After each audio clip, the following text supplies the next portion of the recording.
Hey, what's up? What's up? YouTube, YouTube. What is everyone doing tonight?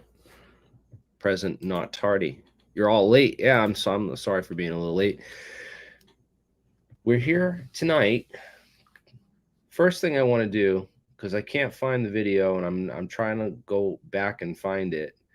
It was obviously predates this interview from June 2021 because I sent the questions ahead of time to Curt to ask Lou about this specific question.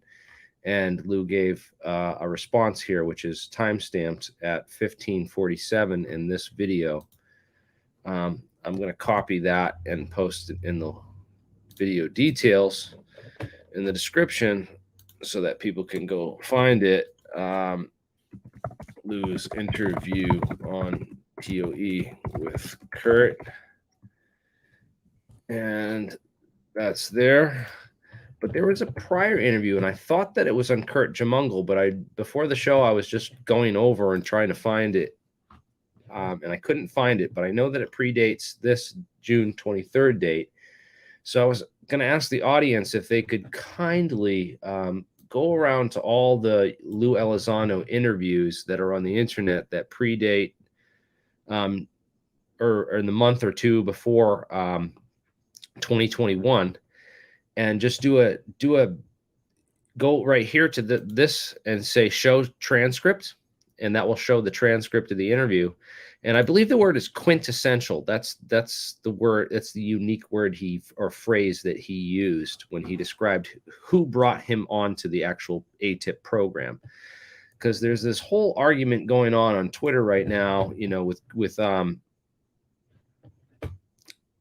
with Elizondo. And Lou Elizondo and Greenstreet and Greenwald. So John Greenwald Jr., who runs the blackvault.com, it has been posting a lot of stuff along with Stephen Greenstreet of the Basement Office podcast, has been going after kind of Lou Elizondo for being the director of AATIP. He claims he was the director of AATIP. And this is Lou Elizondo's recent tweet. It's got almost 800 likes now, 771 likes, and a number of retweets. This was tweeted at 3:45 p.m. today. So just a few hours ago, and it's already got almost 800 likes. And Lou doubles down. He says, "I was the director of AATIP. It has been well documented. I have been the subject of a campaign of defamatory disinformation by multiple parties. Again, my thanks to Todd McMurdy." And Todd McMurdy's quote was, "Surely I hope you don't defame Lou Elizondo. It is well documented that he was the director of AATIP, and any participation in a plan to cast doubt on that truth is a knowing effort to defame and sow disinformation. It's legally actionable." Okay? So this is the threat that they've put out now, that anyone who defames or tries to talk about Lou Elizondo is legally actionable. So I don't unlike Greenstreet or Greenwald, I'm not sure what their stances are currently, or I know that they've put out some videos in the past, but John Greenwald's blocked me, so I can't really keep up to date with anything that he's working on, because he's got his own issues with people that call him out on statements that he's made. And rather than confront me, he likes to call me names and block me. So that's all good. But yeah, there's some people in the audience that think that Lou's a fraud. There's a number of other channels out there that have Manny, that guy, he came on, I think, the podcast one time, Who is Lou documentary. If you type "Who is Lou movie," there's this movie called whoisloumovie.com, and he made this movie, this documentary about Lou Elizondo. And there's a couple interesting things that he pointed out about Lou's activities and his employment career. And but it's good information in there. I encourage people to look into it and the documentation that backs it up. For the real researchers, it's kind of a boring and long, drawn out documentary with Again, my apologies, Manny, but not the best editing. Yeah, it could have been a lot shorter and a lot more concise. And you should probably make like a 5 or 10 minute version, just consolidating everything rather than trying to drag it on and drag it out. But yeah, there's some key hitting interesting information about Lou's, history and his career as an intelligence and counterintelligence officer. But this whole thing with the program, I'm trying to find this quintessential. It was from this documentary, and I'm gonna play this clip because I want people to hear from Lou's own words. I don't want to put words in anybody's mouth, and it was this one right here with the Jeremy Riss. It starts at about 15 minutes.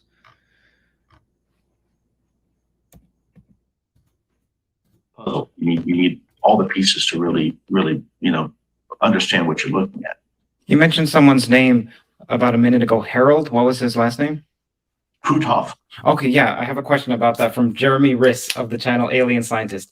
He wants to know, have you ever heard of something called the Invisible College? And then as a secondary question, was this theoretical physicist who brought you into the program, you mentioned this before, that someone brought you in to AATIP, was it Hal Puthoff? I'm very well aware of the term Invisible College. I am also very well aware of Hal. Hal is a dear friend of mine. He did not bring me into this program, but we wound up working as colleagues. He's an incredible human being. Him and another individual named Dr. Kate Green, another fantastic human being, an absolute American treasure. And there's a couple others. Dr. Eric Davis is another one. I really was very fortunate. I had the opportunity to truly stand on the shoulders of giants. It was an incredible honor. And there's many others that I won't mention right now, but Dr. Colin Kelleher and a bunch of others that were, really, really helpful in the early days of this effort. What is it that you've heard about the Invisible College that you can reveal that you feel like is credible? I just heard the term yesterday.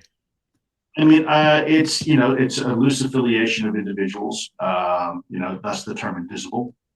College being that these are individuals who obviously have a high academic vitae to their name. It's more of a loose affiliation necessarily than a formalized corporation. You might also hear terms like the Aviary, which there's some truth to that. There were some individuals that belonged to an organization, and to remain anonymous, they had names of birds associated with them. So names of birds. Birds, right? That's the term aviary. And what it did is it gave them an extra degree of anonymity when having discussions, especially over open lines or email, unsecure email.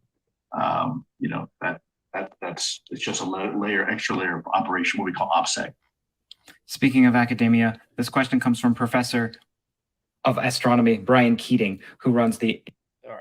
Well, sorry to cut you off, Brian. Actually, I kind of want to play Brian's question now because he got longer response than mine, which, is all right. I'm going to leave that to you guys because I don't want to blow up Curt's channel. But the video link to this video is in the description of this channel. Go check out Curt's channel if you haven't. He's got some great interviews with Lou. It might be great to go back and watch some of those in retrospect to find that. Again, I'm asking the audience for their help in finding the Lou Elizondo interview that predates June 23rd, 2021. Where Lou Elizondo, I want the exact clip, and if we can get it up, someone can post it or something or send it to me. I want the exact clip where he says about who brought him onto the program, because he describes this was the guy who looked like Bob Lazar, your quintessential quantum physicist. This is how I remember it. This is how my brain remembers it. Quintessential might be the key word. I've tried searching the transcripts for, Quinn, and it just it goes dead. So maybe we can go find an interview with Lou Elizondo that predates this and do a show transcript and then document search for quintessential. And I'll ask the audience to do that in the background for me until they find this interview where Lou describes the person who brought him onto the AATIP program. That he was, he is now doubling down and saying that, he was the director of this AATIP program. But I want to point out that there was this interview that, he describes this quintessential quantum physicist. That's how I remember it. Maybe he said theoretical physicist, maybe quantum and theoretical might be switched around there. So, but quintessential was like the key word. I definitely remember that. We could find that. I want to show that and put a little short video together, going over this point. But the real idea is that scientists, Lou has been on a couple of shows and tried to talk about the science and stuff of UFOs and UAP, and it's been really, really bad, honestly. Like he's tried to talk about the science, and we know that it's pretty clear that he's not the one who authored these DIRD reports, these Defense Intelligence Reference documents. He talks about a number of individuals, including Hal Puthoff and Eric Davis, who I know for a fact participated in a number of these intelligence briefing documents for the Defense Intelligence establishment. So, he mentions these guys. He says there's a theoretical physicist who looked like Bob Lazar that brought me onto the program. But he can't mention that person's name. I asked him directly, was it Hal Puthoff? Because I know that Hal has been involved in a lot of this classified physics research stuff for a long, long time with the CIA, going back to Stanford University. Not Stanford University, but the Stanford Research Institute, which was named that because of Stanford's high standing as an academic institute. So I believe Stanford is like number 2 under Harvard, and then number 3 is MIT in the latest polls. So Stanford is this really prestigious academic institution. And they worked for this organization called the Stanford Research Institute, which had nothing to do, wasn't affiliated with Stanford University, but got all kinds of recognition because of the name. And they did a lot of weird, wacky kind of, far out research for the CIA, which some people think is, part of a disinformation program. But there are some gems in here too, according to my analysis, and I've dug through a lot of their stuff. They do have a lot of interesting physics background and do teach you a lot of interesting stuff about physics through these DIRD documents. But I doubt that Lou Elizondo has the technical know-how or scientific background to really author these type of documents, which again are the real intelligence for anyone who's intelligent and knows what real intelligence looks like. This is the real ins and outs and science of the engineering of these 0-point frequency vacuum modes and QED energy and the real Casimir forces and how they're, and all the modeling and all the background research that digs into the deep physics of how UFOs could fly is all in these Defense Intelligence Reference documents, which Lou Elizondo can't speak to. He takes this public persona, but he says he was the director of AATIP, but his science knowledge and when he's ever spoken about the science is pretty limited. And you can tell that, based on his response in that interview with Curt that, and based on, other interviews he's given that I've watched where he's talked about the science, that he doesn't really know the science and isn't really deep on the science. Even if he was the director of this program, quote unquote, and it's officially documented, and even if the Pentagon admits that, now that he was the director, and we created this whole controversy with John Greenwald just to stir up some fake controversy to keep people distracted and busy for a while. that's what I really think is going on. I think, yeah, maybe they did put this guy as director of the program, but remember that interview, and we got to find that and go back and look for it, because I know it exists, because I asked him about it, and I'm going to try and find the email. Maybe I'm sure I sourced it, because I usually do, where I'm like, oh, in this interview he says this, so I got to go find that. I can't find it right now because I searched for Lou Elizondo and Curt Jamungle, and all I find are Jack Sarfati emails. But I got to go through and find it. I know it's there, and we will get it if someone doesn't get it by the end of the stream and join. And in any case, he said that a theoretical physicist brought him onto the program. That's what Lou Elizondo said.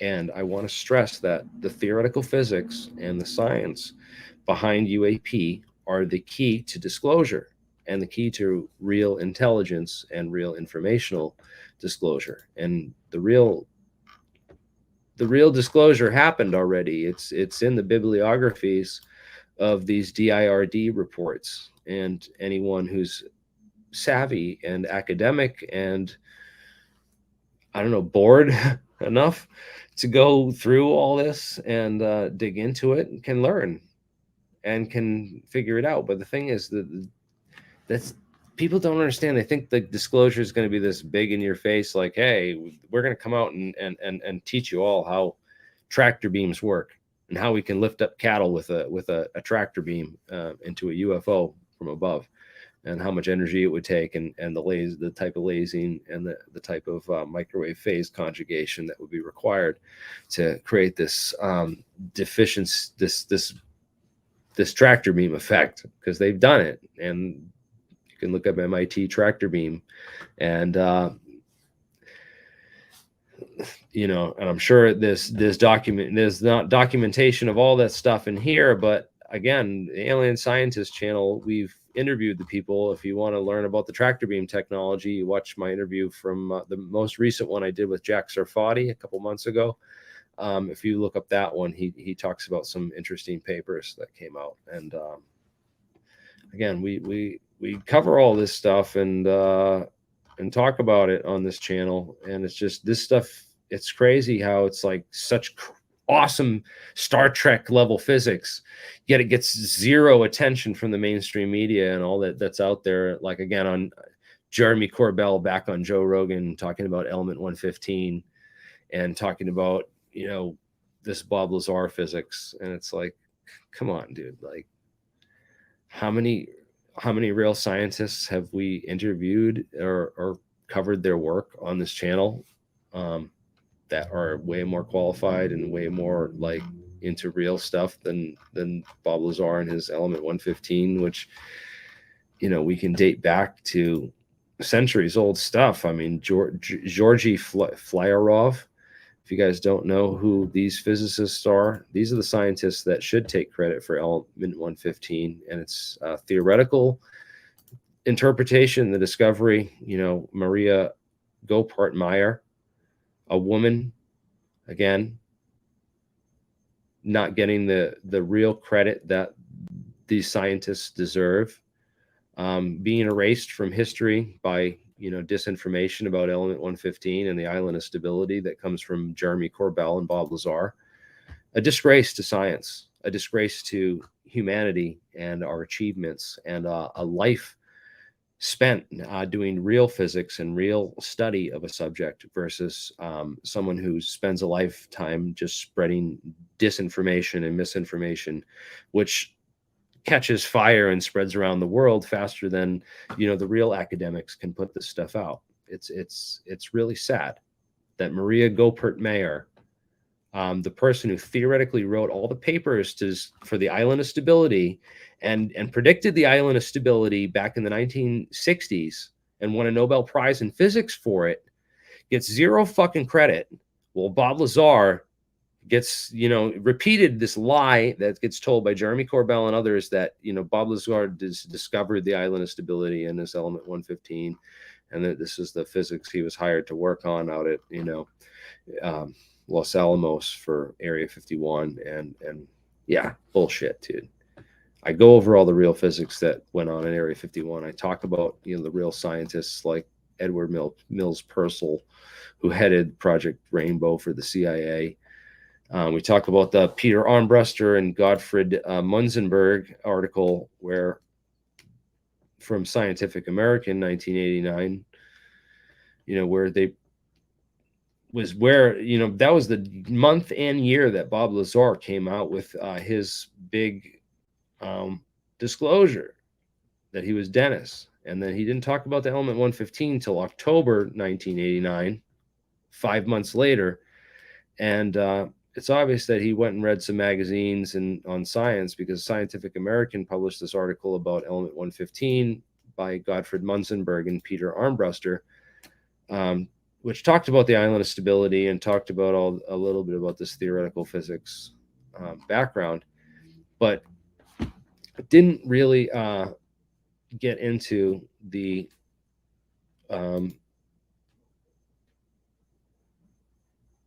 fact that it's just Glenn Seaborg. Here's another guy, right? Gets 0 credit. Bob Lazar gets all the credit for discovering element 115. Glenn Seaborg discovered all these elements. They were just going up the list. Anyone could have predicted element 115. Glenn Seaborg predicted element 115, easily. Anyone who understood chemistry, the basic physical chemistry, the periodic table, and the proton number, understands that, every time you add a proton to the nucleus, it goes up a number.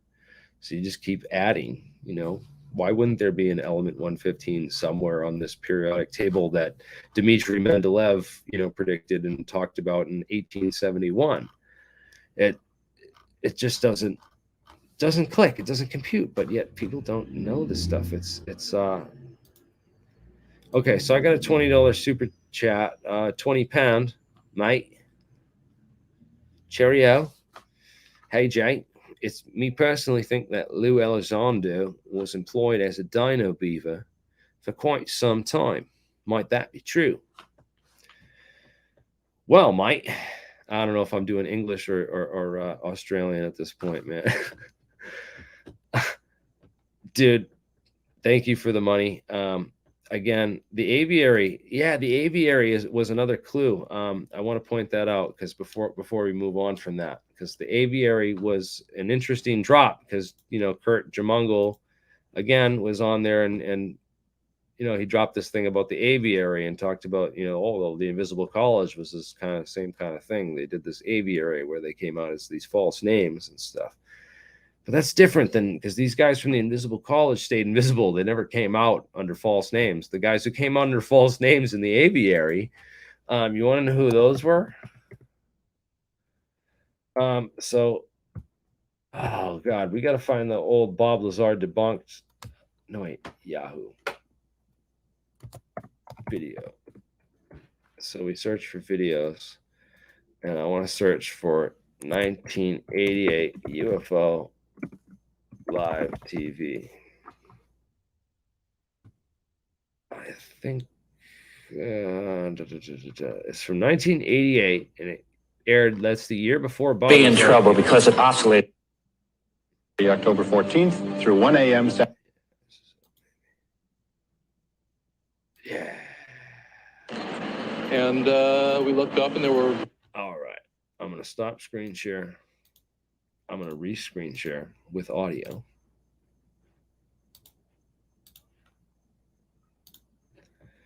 Boom.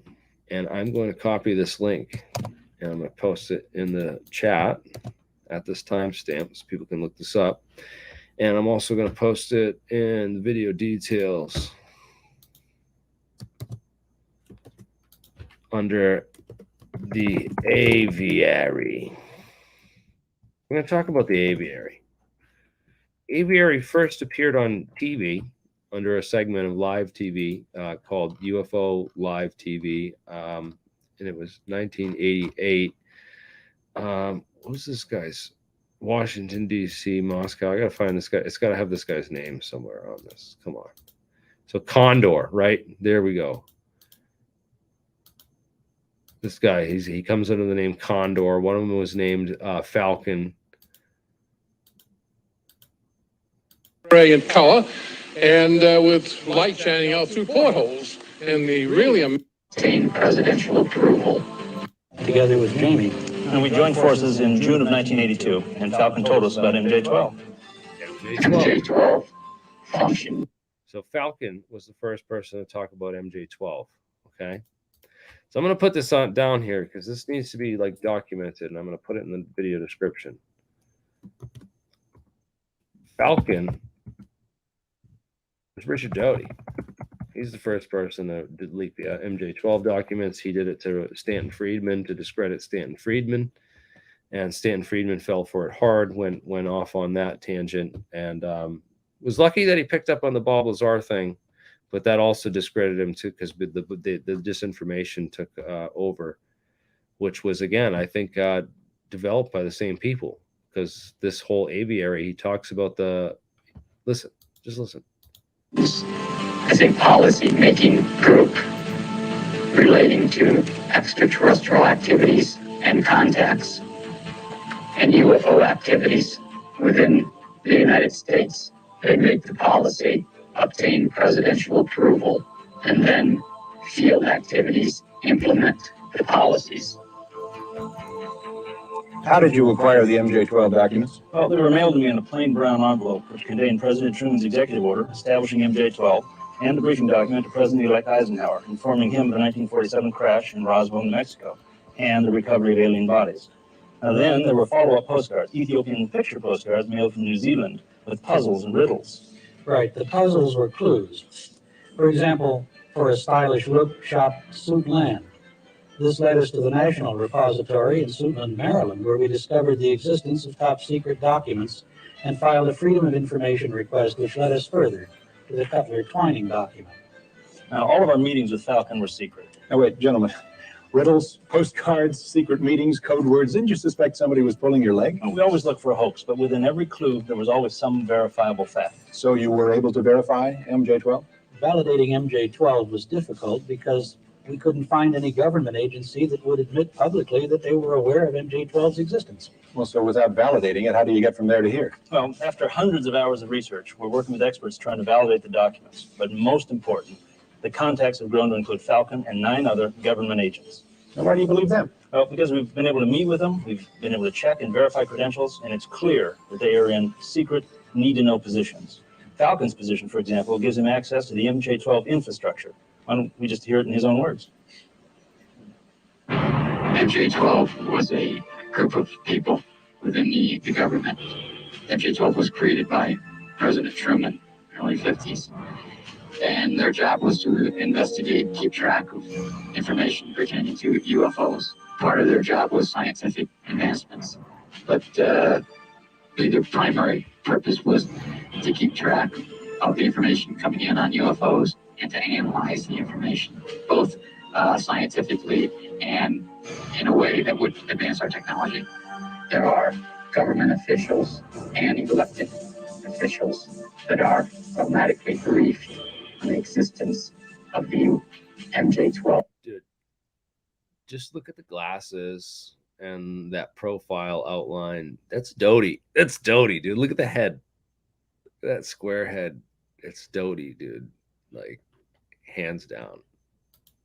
Activities. These officials include the president, the vice president, as elected officials, the director of Central Intelligence, and the director of the National Security Agency. The MJ-12 policy is headquartered at the Naval Observatory in Washington, D.C.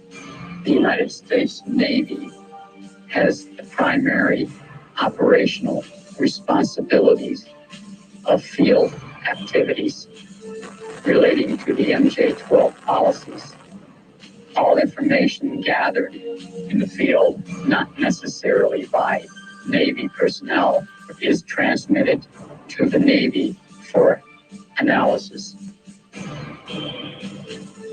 Other known government agencies feed information to MJ-12 through a top-secret cover project known to us as Project Aquarius. Now, MJ-12 connects to select individuals within the National Security Council, the Joint Chiefs of Staff, the White House Intelligence Unit, the National Security Agency, the Central Intelligence Agency, and the Defense Intelligence Agency.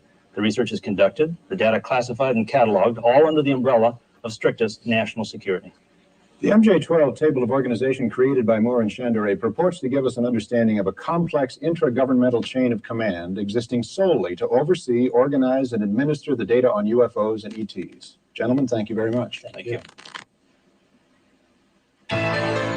When we come back, Falcon and Condor's stunning revelation. All right, I want to play so much more of this because a lot of people here have already seen this and it's like boring for them. And we have to come up with all the names of, so Condor. Let's find Condor here. Oh, I just had it.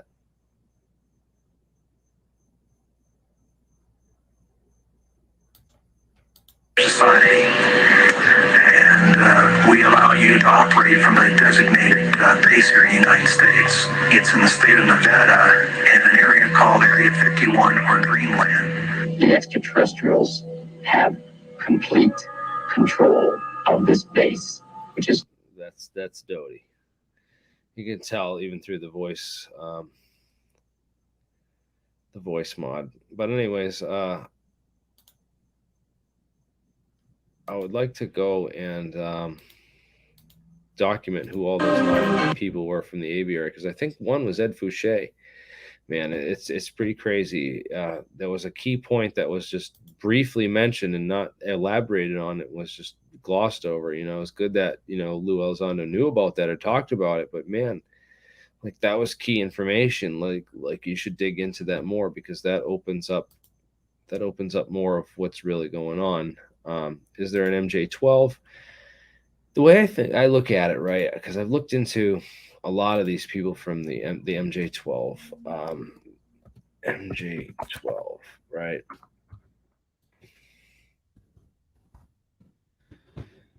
I'm going to stop screen and reshare screen. Boom. Majestic 12, Wikipedia. So there was this document, and it alleged that these members were members of this MJ-12. And the big thing centered around this whole issue of James Forrestal and his weird and untimely death as the first United States Secretary of Defense. People say that he was, as Secretary of Defense, brought into some of that stuff on that program and went crazy, was sent to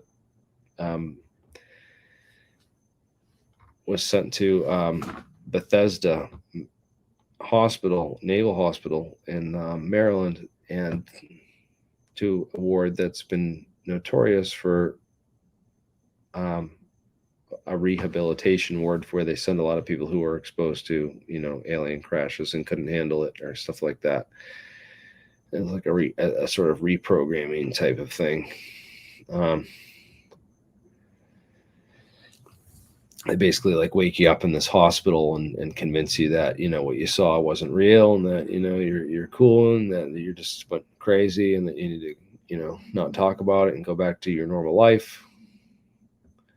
So people talk about the neuralizer and the neuralizer effect. It wasn't. It was actually, they brought you to Bethesda Naval Hospital, and it was a bunch of techniques that were developed by Cameron. What was his name? MK Ultra. If you look up Cameron, Ewen Cameron, Ewen, that's his name. EWEN. Ewen Cameron, the MK Ultra scientist, Donald Ewen Cameron. What an interesting guy. The scientist that headed a lot of the MK Ultra stuff, and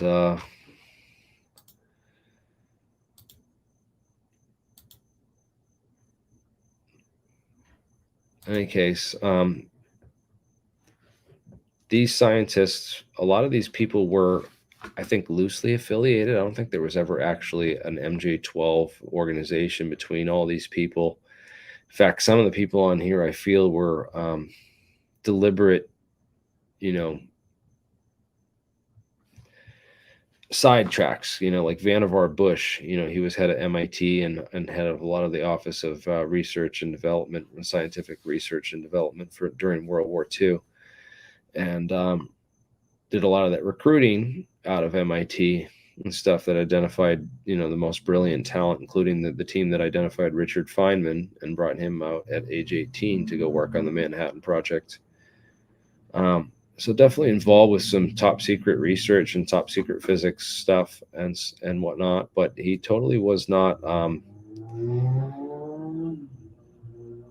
a believer in UFOs. None of these guys were believers in UFOs. A lot of them, like Donald Menzel and the astronomer and of Harvard, and not Hoyt Vandenberg, but Vandenberg is another interesting guy involved with a lot of secret space program research with Vandenberg Air Force Base and the whole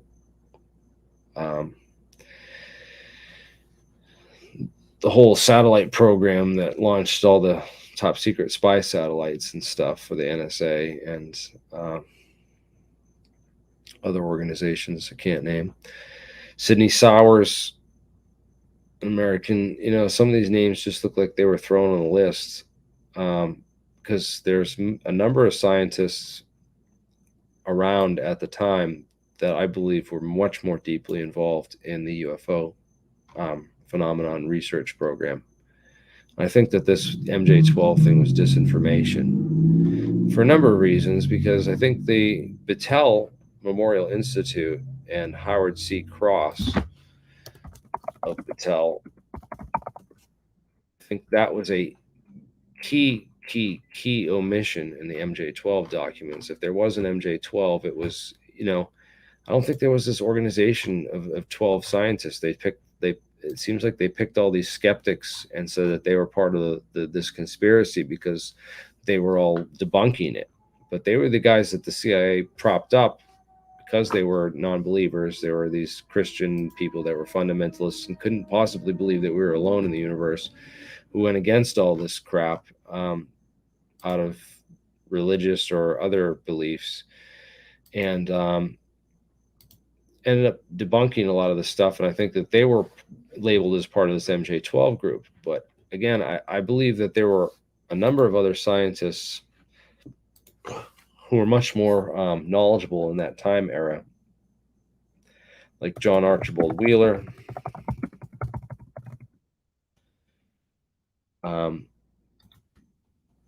Sarbacher,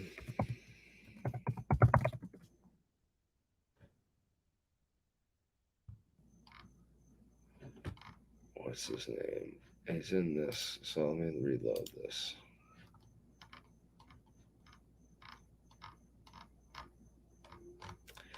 Yeah, John Elroy Center. So John von Neumann, I believe, was one of the he was Manhattan Project's one of the top scientists. He had the highest level of security clearances. He did all the atomic bomb calculations for the Manhattan Project.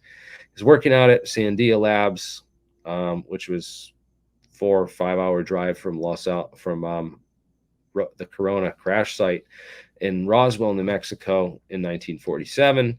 Would have been one of the scientists they would have brought out there right away,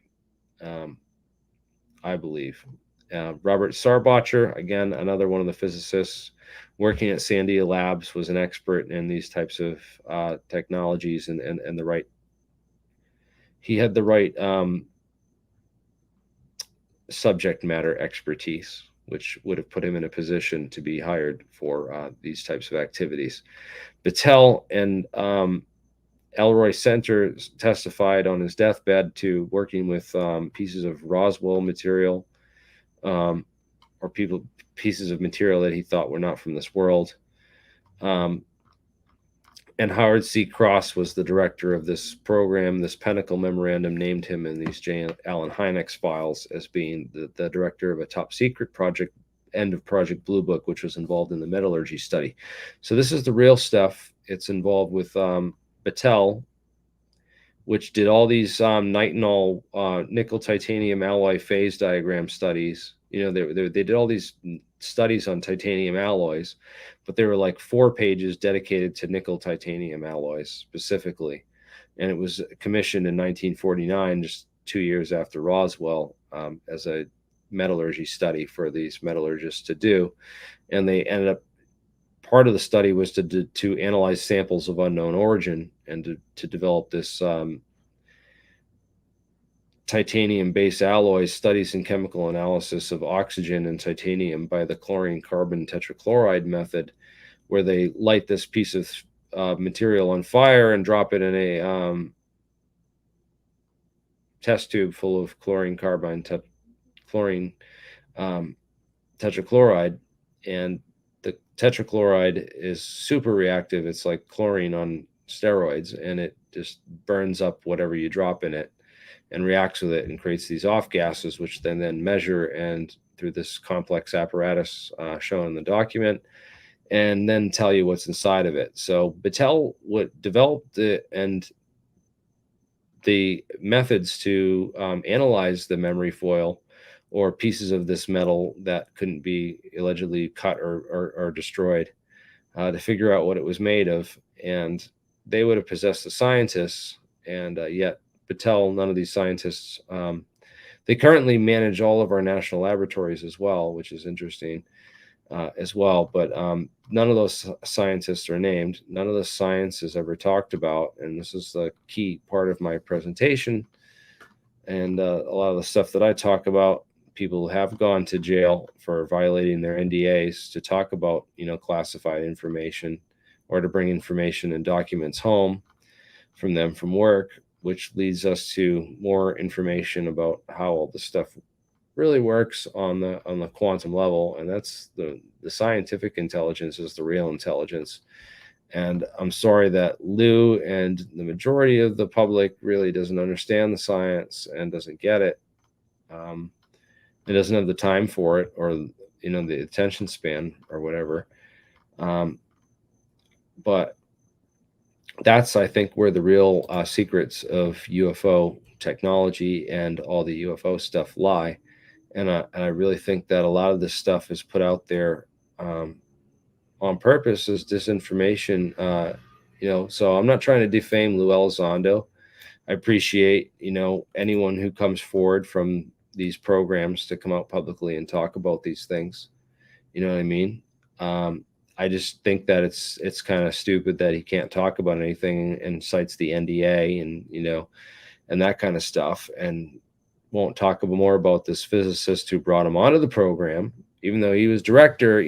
There was a scientist who brought him onto the program. And I think that's a key point. We have to find that video and that timestamp where he talks about that physicist.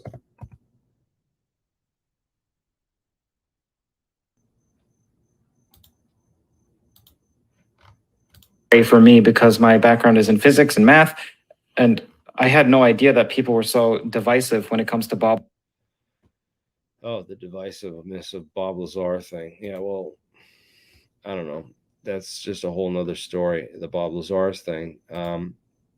Should make a documentary on the Bob Lazar thing just to shut Jeremy Corbell down, because it's seems to be his cash cow. Yeah, the Who's Lou documentary is all right. It draws some interesting points, but again, there's no smoking gun that Lou's a disinformation agent or a counterintelligence agent. It's just that unfortunate that he just knows as much as us. He's brought on the program again the physicists and the scientists that he cites as his part of his research amount to, let's count them, right? He mentioned them on this earlier. It was Hal Puthoff, Eric Davis, all these guys have done some good research. They've also been involved in Hal Puthoff was a Scientologist and involved with a whole bunch of weird poltergeist stuff that kind of discredited him a little bit in the eyes of the mainstream scientific community. But again, still maybe some room there for recovery. If something ever comes of all this, I'm open to it, but again, very skeptical and willing to investigate any claims of poltergeist activity. I had some guy, said he wrote this thing on quantum paranormal stuff, and he had this whole book on it and wanted me to come out to this site in the UK and stay for a night. And I said, heck, I'll do it. I'll come out there and stay at this, poltergeist haunted thing. And I never heard back from him. He just stopped contacting me. I told him, my background and stuff, and it just ended. I don't know. And so it's just weird because I really like to investigate that kind of stuff and find proof for it. I'm open to it, but again, I'm very skeptical, and I'd be bringing a lot of scientific equipment and sensors and that kind of stuff with me if I did those types of investigations. So this is interesting because the quintessential quantum physicist brings them out of this program, and I'm also super interested in the science and the physics and the math of this as well. And Lou is not the person for that. He cites, some of these scientists who I no doubt authored a number of these DRD reports for the for the U.S. Air Force and for the DoD. So these are where the real intelligence is. This is where the real science is in these reports. And until you've really gone through these and can come on the show and talk about this, and I posted the link in the description, so people can join and come and talk about this stuff. But I don't really get too many people come on here and just like, hey, I know all about this stuff, or I've spent a lot of time reading this stuff. It's crazy because like we're not breaking 100 viewers. We used to break like 200, 500 viewers on this channel on other nights, but like people don't want to. Yeah, I guess people are sick about hearing about Eric Davis. I don't know, but Eric Davis has done some good research. He has some good insights into how to produce these negative energies and, ways around this whole theoretical model saying that we need, the amount of an entire star to produce the wormhole energies required to open, a wormhole just big enough to bring a quarter through. No, we don't. There's other ways around this, and there's other ways of reinterpreting physics through these metamaterials and through these lensing effects, and these polariton lasers and what they can do to the space-time continuing with these, collimated energy emissions around objects that can actually break this Schwinger limit or this, quantum vacuum and produce this vacuum nonlinearities. And then you can use these resonance effects to actually pump the quantum vacuum to move around in space if you have the right cavity. And that's what the shell of your craft needs to be, this cavity, and you need to use this four-wave mixing effect and the stuff that we talk about in all these recent YouTube emissions, including this is really boring. It's difficult to get through, but talks a lot about the M drive and this NASA impossible thruster and stuff. This is an interview that was on Tim Ventura talking with Roger Scheuer. So M drive and this thruster stuff. So very interesting stuff. I think that it has to do more with these cavities and a redesign of this M drive. I don't think that the current designs that they're working with are optimal. I think that they're working with a lot of equations which they're understanding on a very linear basis because it's the only way humans can really understand a lot of this stuff. But these resonant cavities can be spherical and often bell-shaped, and I think that a re-understanding of that structure of the resonance can lead to further developments in the design of these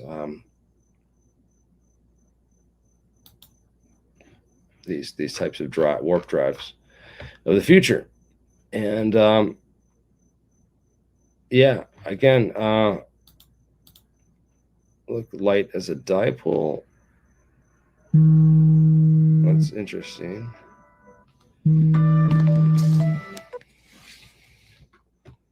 No, I haven't. But yeah, let's this is about this stream is mostly going to be about Lou, so I just wanted to talk about that whole fact. People can go to that interview that I showed here before, see this invisible college and Hal put off part where he talks about it at 15 minutes and 43 seconds, where he's asked about it on this interview. Go check that out. we have to find the original thing that predates this June 23rd, 2021 presentation. I'm going to go and look for it, and I'm going to find it. I didn't get it here. Obviously, no one sent it to me, and no one found it. But I'm going to hunt for it this week, and I'm going to find it and do the research, where Lou talks about the guy that brought him onto the AATIP project. And that whole that issue is key, because whoever brought him onto that project, this quintessential theoretical physicist or quantum physicist, whatever he said, is the key person. And he's asked about it here. He kind of dodges that question and talks about the physicist that he does name is Hal Puthoff, Kit Green, Eric Davis, and Colm Kelleher. Right? Those are the four that he names. So that's cool. We've been there, done that. We dug down a lot of these rabbit holes in the scientific sector on this channel and on Alien Scientist, and with some of the science. A lot of these guys haven't come on here. It'd be cool. Maybe I should go and try to interview and talk to these guys, because they, that might be, maybe, is it worth my time? I don't know.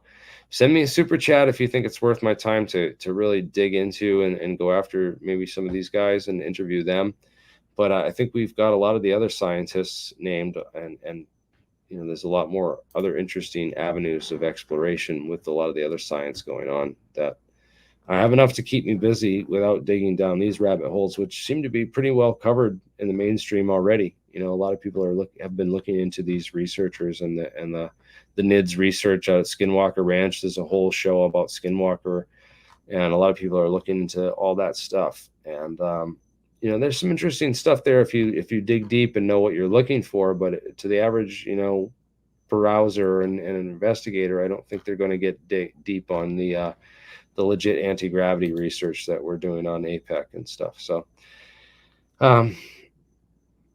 yeah, that's pretty much all I got to say. And thank you to Curt for asking questions for us, to his guests on his channel. That's always much appreciated, and it's awesome, because looking at this stuff in hindsight is key, especially with all the recent revelations and arguments and things going back and forth of what's going on. I really think that AATIP, there's much more scientific research and stuff going on secretly behind the scenes than is really presented out there to the public and in the mainstream. And I talked about my views on that with MJ12, which I think is bogus. And I think that the real MJ, if I were going to write another name of 12 scientists that I would have really suggested as part of an MJ12, it would be a lot different than the names on the list that were forwarded in these phony documents from Richard Doty, Falcon, of the Aviary.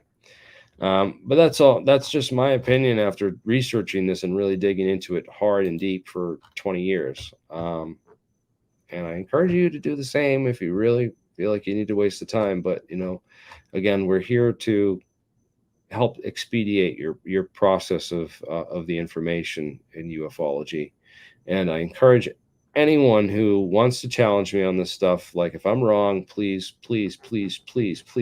correct me, and please challenge me. And I'm open to debate. I'm open to discussion. I post the link in the description so people can join the StreamYard link and join. I'll even post it right now in the live chat just to show you I'm serious. And this is the real information. It's the best information. And you can listen to Jeremy Corbell and watch Joe Rogan and all these other guys all you want, but you're not going to get super informed. I hate to break it to you. We dig into it here, and if we're wrong, I'm open to it. And I encourage people to come on and just show me, because we want the best information. We want the right information. We want accurate information on the show. And that's really all I care about is I don't care about my ego at the end of the day. I'm happy to admit I was wrong about something. I will gladly eat my words, as people say, oh, you're going to be wrong when disclosure happens and it's all aliens and you were wrong about all these secret government programs and all this stuff. I will eat my words gladly when aliens land and disclosure of any kind happens, but I'm not holding my breath. And there's so much more that it requires a lot of work and effort on behalf of people out there that a lot of people aren't willing to put in and take to get to disclosure. Oh, Renee, is that really Renee?